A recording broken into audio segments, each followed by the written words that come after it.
I'm Suzanne Peterson, the Education and Outreach Specialist for the Lamprey River Advisory Committee. The committee works under the philosophy that in order to protect the river, we all must tread lightly. We believe that the river can be both utilized and protected if individuals and groups understand the unique attributes of the river and work to safeguard them. To that end, we actively seek out opportunities to build relationships to benefit the river and the watershed.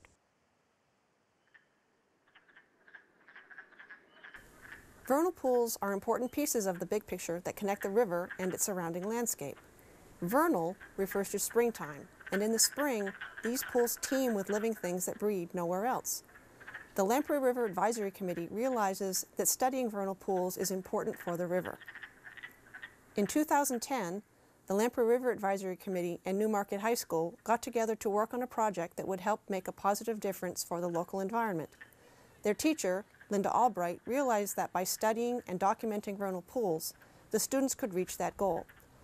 The committee and the students benefited from the mutual learning experience, and the vernal pool wildlife benefited from proper documentation.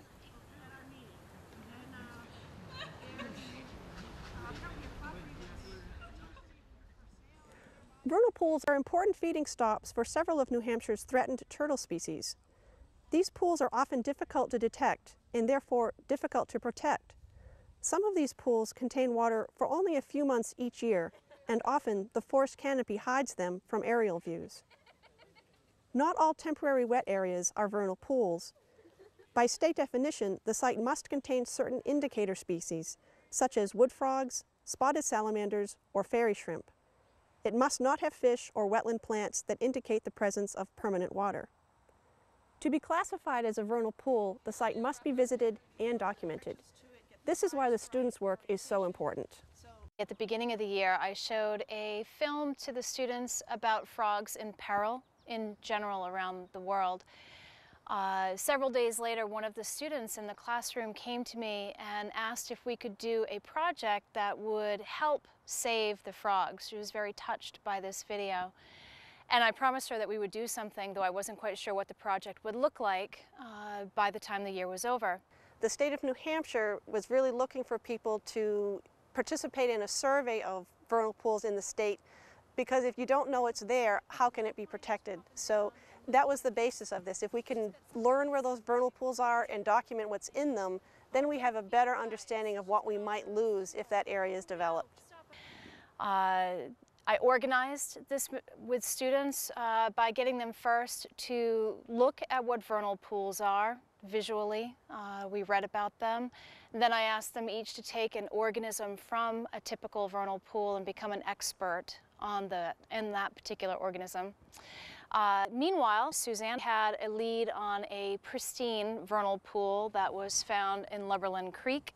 So we chose to go with that first so that the kids could see what we would call a control in an experiment, sort of an ideal situation that's well documented, so they could learn what a true vernal pool would feel like and look like. And then we chose a second vernal pool. This one also happened to be on conservation land as sort of our unknown, one that hadn't been studied very well and that people would have an interest in seeing what kind of animals and plants were there. As is true in all science, the documentation isn't necessarily the fun part, but it's really, really important. And for the vernal pools, it started with literally just giving you directions on how to find this vernal pool. We had students walk the perimeter, map the area, the width of it, the depth of it, the length of it, all of these basic science things. Then we started going into the water and looking for egg masses. And we used something as simple as a white frisbee to pull the egg mass up, get the identification of the species that we're talking about, and documenting it with photographs. Today we are here documenting a vernal pool. Well, it hasn't been decided if it's a vernal pool yet, but the main important thing is if we decide it's a vernal pool, it can be protected. This area, it has what's called an overstory. That means the tree canopy is very thick, and this means that there's a lot of shade over the pool. So, because if the pool gets too warm, all the amphibians in it can die. So if it's nice and shaded, it's perfect.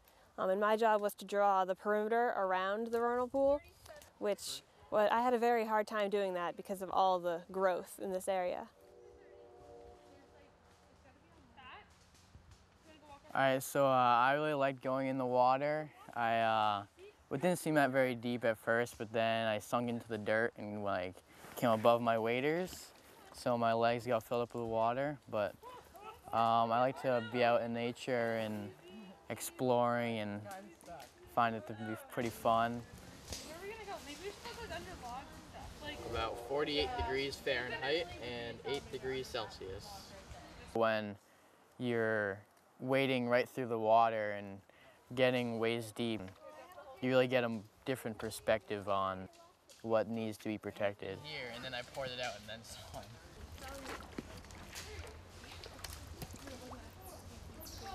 So this experience has been really good. I'm learning a lot about vernal pools and why they're important. And I don't think this is a vernal pool. We've only found a couple egg masses. I found them. They're located over by the tree over there. And I've identified them with Mrs. Albright and my other classmates.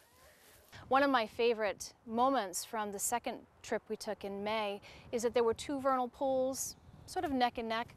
One of them had very little to offer. That the second one, which was really just a matter of 20 feet away, was clearly an important vernal pool situation, and I'm not sure anyone has really documented that. So it was kind of special to be there on the ground with the kids, showing that the wood frog eggs were in fact there.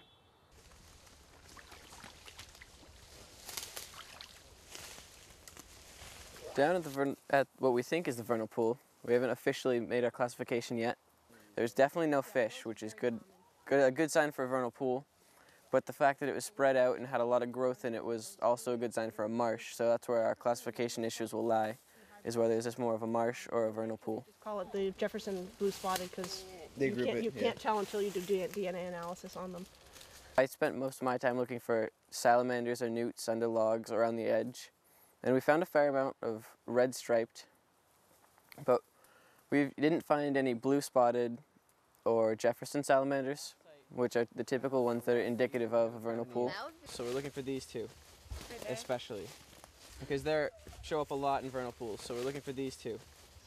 Okay, then what kind of eggs are they? Are they spotted? Are they blue spotted? It's very easy to disturb the vernal pools. For example, if an area was polluted in any way, that could get into the vernal pool.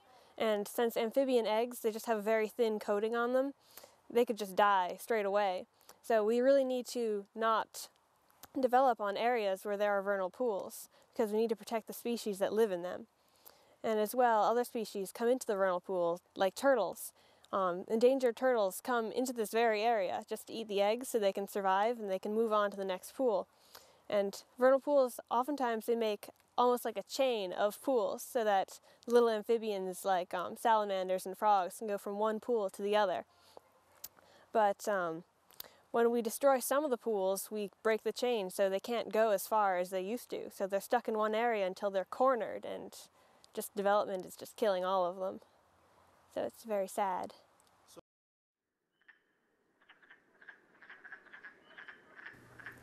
Vernal pools provide critical habitat for several species of wildlife that make the Lamprey River special. These temporary pools also provide opportunities for teachers and parents to foster a sense of wonder in and for our natural world. As always, please tread lightly as you explore our incredible Lamprey River and its surrounding landscape. It's a really delicate balance. It's really interesting, which is why we're out here trying to protect it, to make sure that this delicate balance doesn't get offset by construction or human interaction. What's that? Oh my god. That's huge. I feel like you shouldn't put that all out. Oh no. Henry, come save your girlfriend. I'm stuck. I can't move. What's that thing? I think it's just a... Oh, look at how cute. Wait, that's like a little Hold bug. on to one. Yeah. Oh my god, they're so adorable. Kelsey. What? Let's try another one. The white what? Ugh. See if we can find out. Yeah.